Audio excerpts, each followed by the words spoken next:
Todos nós podemos aprender a desenhar, porque o talento também pode vir com o treino. Mas a arte vai muito mais além do que apenas desenhar. A arte é uma manifestação humana que utiliza a criatividade para expressar ideias, utilizando diversos meios como pintura, música, dança, arquitetura, literatura, entre outros. É uma forma de comunicação que transcende a linguagem, transmitindo mensagens e emoções através de obras que possam ser analisadas visualmente, auditivamente ou de outras formas. Através da arte, os artistas podem transmitir as suas visões do mundo, porque toda a percepção é também um pensamento, todo o raciocínio pode ser também intuição e toda a observação é também invenção. A visão é uma atividade complexa da nossa mente humana. Nós vemos e compreendemos. A arte plástica é também importante para captar cada experiência visual de cada indivíduo. A arte consegue mexer tanto com os nossos sentidos que quando criamos algo, prendemos. E como acontece em vários ateliês, artistas destroem as suas obras para não se tornarem demasiado apegados. Mas porquê? Ao destruir uma obra, o artista evita criar um vínculo com algo que, no fundo, é apenas um momento da sua expressão. Isto permite-lhe criar livremente, sem medo de superar aquilo que já fez. Tirando isto, eu acho que o maior medo de um artista é um bloqueio criativo. Porque a criatividade não é um dom místico que desce dos céus para te abençoar e fazes um desenho. É mais uma conversa entre duas vozes da tua cabeça. Imagina que o teu cérebro tem duas equipas. Uma das equipas é organizada, lógica e prática. É aquela equipa que escolhe a cor certa para a t-shirt dos adeptos. A segunda equipa é mais caótica, mais livre. É a equipa que tem ideias no duche, no comboio, quando está a pensar em tudo menos naquilo que devia. E quando estas duas vozes se entendem, nós criamos. Quando uma tenta calar a outra, nós bloqueamos. E o que é que normalmente cala a criatividade?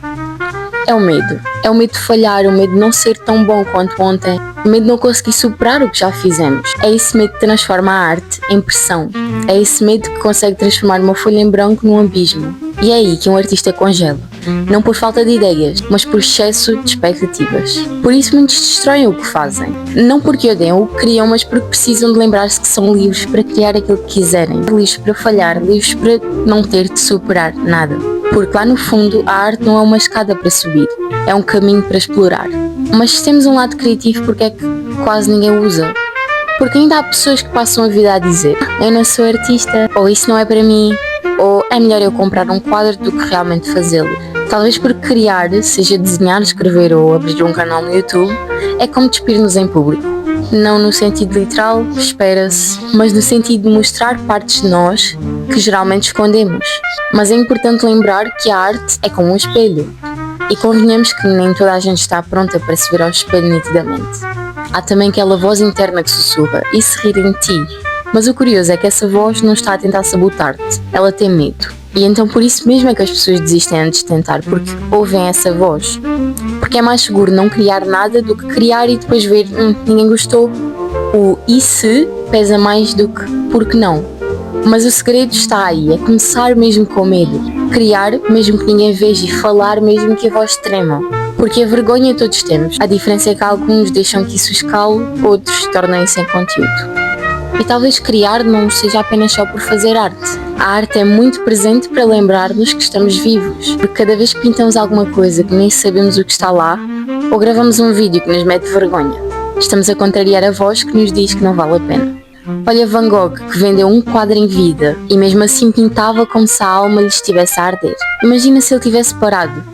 Imagina que ele tivesse pensado: para quê? Ninguém liga. Ou pensa na Frida Kahlo, que passou a vida inteira encamada com dores físicas, mas pintava os seus autorretratos com que olhasse para o universo e gritasse: olha, aqui estou eu, com todas as minhas cicatrizes, mas não vou parar de pintar. E depois temos os exemplos mais próximos, como a velhinha que assobia enquanto lava a louça, o menino que desenha naves espaciais atrás do caderno, ou até o rapaz que queria vender bolos, mas teve vergonha porque disseram que isso era gay. Todos eles já são artistas, só ainda não o perceberam. Porque a arte não é só o que está numa galeria. A arte é aquilo que acontece quando tu escolhes criar em vez de calar. E a verdade é esta: tu não precisas de talento, tu precisas de permissão. E a permissão não é dos outros, é tua. Permissão para errar, permissão para deixares o desenho a meio e está lindo assim. Permissão para fazer algo só porque sim, porque o mundo já está cheio de coisas perfeitinhas e vazias. O que está a faltar são coisas imperfeitas e cheias de alma. E se sentes perdido ou não sabes o que fazer da vida, experimenta criar algo. Não precisa de fazer sentido, só precisa de ser teu. Porque às vezes a arte não é a resposta, mas é a primeira pergunta certa.